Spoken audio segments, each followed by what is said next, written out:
Okay, so hi, my name is Erin, and today I will be talking about the theories that I was able to gather from the movie.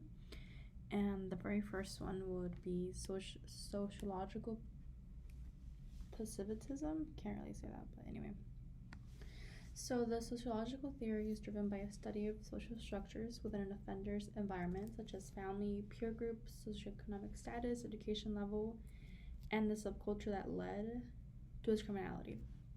So, this theory focuses on how an offender conforms to his surroundings, becoming a product of his environment and social learning. So in this case, I want to talk about Miklo, yeah. He was born into a family that accepted gang culture into their homes, and he in fact ended up staying at the beginning of the movie at the house of his cousin Paco, who we can easily tell is his idol, and he's the leader of Los Vatos Locos. At the very beginning of the movie, we learned that he was in probation, and he was only a few days away from getting off of it. Yet he still had a desperate desire to join this gang, right? And meaning if he wanted to join, that meant he knew what they did. He knew the consequences that could potentially go with him joining, but it was so normal to him. His family was wrapped in it too, so he was technically just inevitably wrapped into it. And that is if we look at his situation under this theory, the sociological theory. He wasn't born a criminal. His environment shaped him into a criminal, which is the point of this theory. The second one is the instrumental theory. So, the view that criminal law and the criminal justice system, this is okay.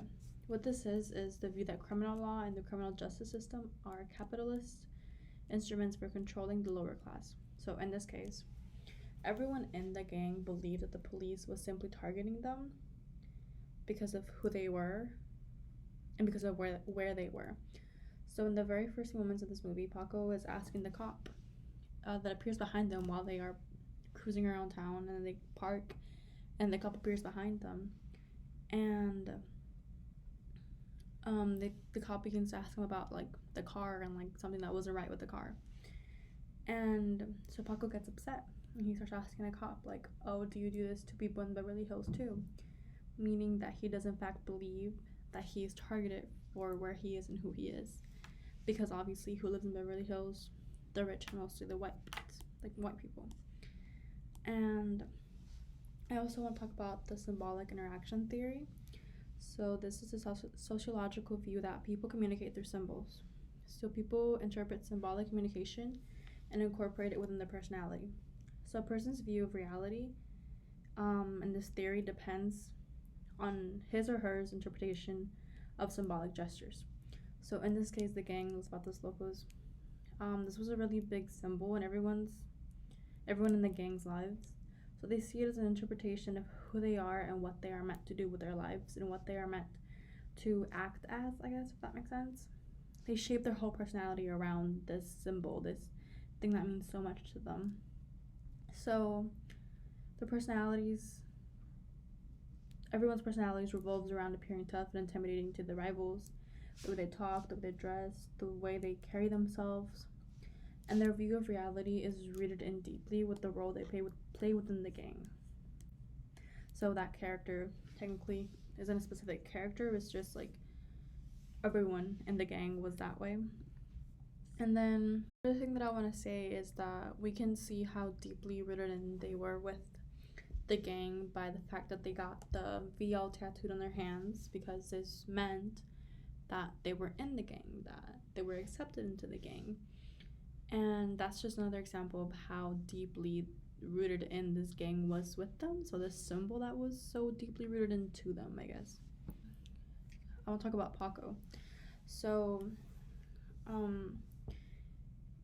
in one scene in the movie, we see that he comes back from boot camp. So he joined the Marine Corps. And with this one, I want to talk about general deterrence. So this theory relies on the perception of future punishments. So this type of deterrence I'm talking about is specific deterrence that relies on the perception of the future punishments. So what Paco says when when he comes back from boot camp is that it was either jail or boot camp because he saw what happened to Miko, I think what's his name. Yeah, he saw what happened to him, so he said, well, it says or prison, so he went to boot camp. And that's all I got.